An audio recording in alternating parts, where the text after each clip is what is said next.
Hello friends, ఎలా ఉన్నారు? ఈరోజు వీడియోలో వచ్చేసి హైదరాబాదీ స్పెషల్ దాల్చా రెసిపీని అయితే మీతో షేర్ చేసుకోబోతున్నానండి. ముస్లిమ్స్ మ్యారేజెస్లో అయితే ఈ రెసిపీ అయితే కంపల్సరీగా ఉండాలండి. ఏ చిన్న ఫంక్షన్ అయినా మ్యారేజెస్ అయినా కంపల్సరీగా ఈ రెసిపీని అయితే మెనూలో యాడ్ చేస్తారండి. చూడండి, ఎంతో టేస్టీగా దాల్చా రెసిపీని అయితే ఇప్పుడు ప్రిపేర్ చేసుకుందామండి. బగారా రైస్లోకి, బిర్యానీలోకి సైడ్ డిష్గా సూపర్ టేస్టీగా ఉంటుందండి ఇది. ఎవరైనా కొత్తగా చూస్తూ ఉంటే నా ఛానల్ని లైక్, షేర్ అండ్ సబ్స్క్రైబ్.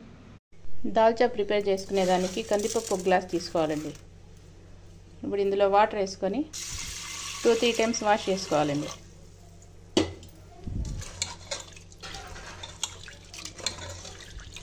చూడండి, ఇలా బాగా వాష్ చేసుకోవాలి.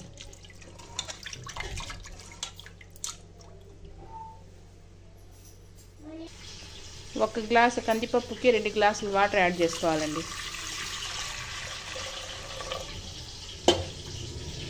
కుక్కర్కి మూత పెట్టి 5 విజిల్స్ వచ్చేంత వరకు ఉడికించుకోవాలండి.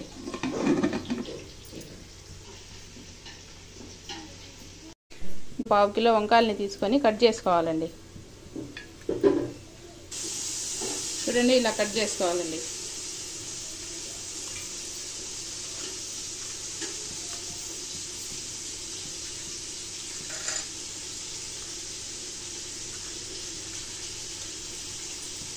ఇలా 4 పీసెస్గా కట్ చేసుకోవాలండి. కట్ చేసుకుని వాటర్లో వేసుకోవాలండి. చూడండి, వంకాయలు అయితే ఎంత లేతగా ఉన్నాయి. ఈ వంకాయల్లో కొంచెం సాల్ట్ యాడ్ చేసుకొని పెట్టుకోవాలండి. కలర్ చేంజ్ అవ్వకుండా ఉంటాయి. ఇలా పెట్టుకోవాలండి. చింతపండు తీసుకొని 2-3 టైమ్స్ వాష్ చేసుకొని నానబెట్టుకోవాలండి.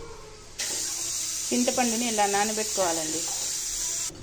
స్టవ్ మీద ప్యాన్ పెట్టుకొని ఆయిల్ వేసుకోవాలండి.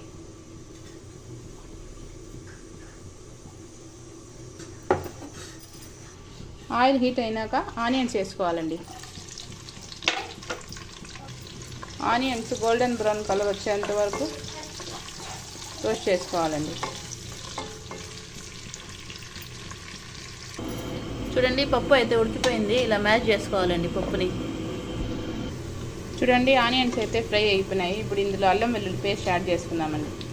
2 స్పూన్స్.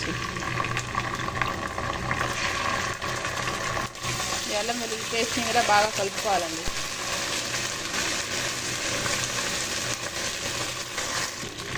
ఒక స్పూన్ సాల్ట్ని యాడ్ చేసుకోవాలండి. టేస్ట్ చూసి సరిపడా సాల్ట్ని యాడ్ చేసుకోవాలండి. ఆ తర్వాత 4 టమాటాలు కట్ చేసుకొని వేసుకోవాలండి. టమాటాలని కూడా కలుపుకోవాలండి. బాగా మెత్తగా కుక్ చేసుకోవాలండి ఈ టమాటాలని.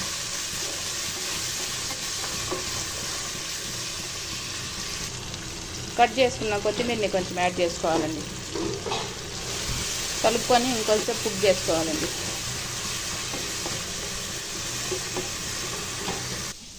చూడండి, చింతపండు రసం వేసుకోవాలండి మ్యాష్ చేసి పెట్టుకున్న పప్పులో.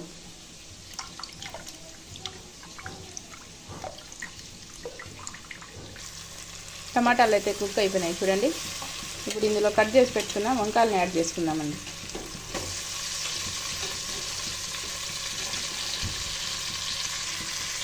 ఈ వంకాయలని కలుపుకొని కొంచెం కుక్ చేసుకుందామండి.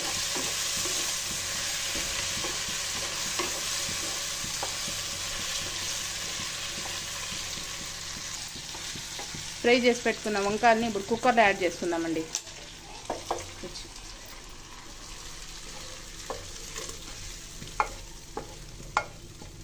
ఈ పప్పు చింతపండు రసంలో యాడ్ చేసుకోవాలండి వంకాయలన్నీ.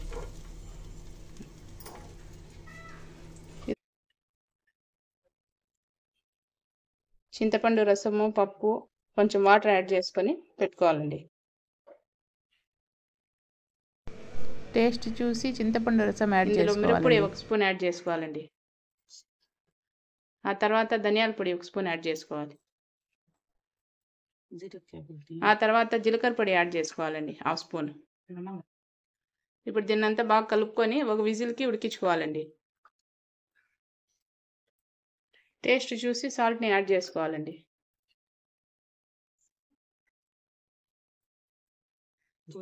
కొబ్బరి పొడిని యాడ్ చేసుకోవాలండి 2 స్పూన్స్. ఈ కొబ్బరి పొడిని కూడా కలుపుకోవాలండి. కొంచెం పుదీనా యాడ్ చేసుకోవాలండి. కుక్కర్కి మూత పెట్టేసి ఒక విజిల్ వచ్చేంత వరకు ఉడికించుకోవాలండి. ఒక విజిల్ వచ్చిన తర్వాత కుక్కర్ మూత తీసుకుందామండి. దాల్చాని ఒక బౌల్లోకి తీసుకుందామండి. చూడండి, దాల్చా అయితే రెడీ అయిపోయింది. ఇప్పుడు పైన కొంచెం కొత్తిమీర వేసుకుందామండి. అంతేనండి, హైదరాబాదీ స్పెషల్ దాల్చా రెసిపీ అయితే రెడీ అయిపోయిందండి. ఎవరైనా కొత్తగా చూస్తా అంటే నా ఛానల్ని లైక్ చేయండి, షేర్ చేయండి, సబ్స్క్రైబ్ చేయండి. ఇలాంటి మరికొన్ని ఇంట్రెస్టింగ్ వీడియోస్ కోసం నా ఛానల్ని సపోర్ట్ చేయండి. ఈ దాల్చా వచ్చేసి సైడ్ డిష్ అండి. వైట్ పులావ్లోకి దాల్చా సైడ్ డిష్గా చేసుకున్నామండి. అంతేనండి, దాల్చా రెసిపీ అయితే రెడీ అయిపోయింది.